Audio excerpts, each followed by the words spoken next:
Here's three quick shortcuts that you probably want to remember. A lot of times you want to work in this particular view here. It's called the preview mode. It's not showing you any kind of lines or backgrounds or anything like that at all. And that can be kind of helpful. On the other hand, sometimes you want to be able to see the margins and you want to be able to see any extra guidelines you've drawn to help you to be able to line up these objects in a row here, or to be able to make sure that the quote marks stayed on the edge here. Well, there are several different ways you can go do that. You can go to View, you can go find the grids and guides, and you could tell it to hide the guides or show the guides. That's cool, but the easiest shortcut is make sure that you have nothing selected on the page, or especially not the text tool with the W.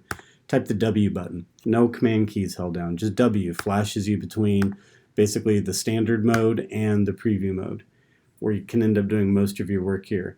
If for some reason you want to see just an even plainer view and you don't want to see any of these things over here, you can hit the tab button.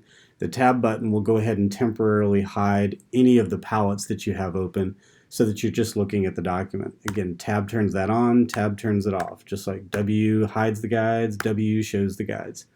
And one last thing is, if you ever are zoomed in to kind of an unusual part of the page to do some kind of precise alignment, Command 0 always returns the view back to this particular mode.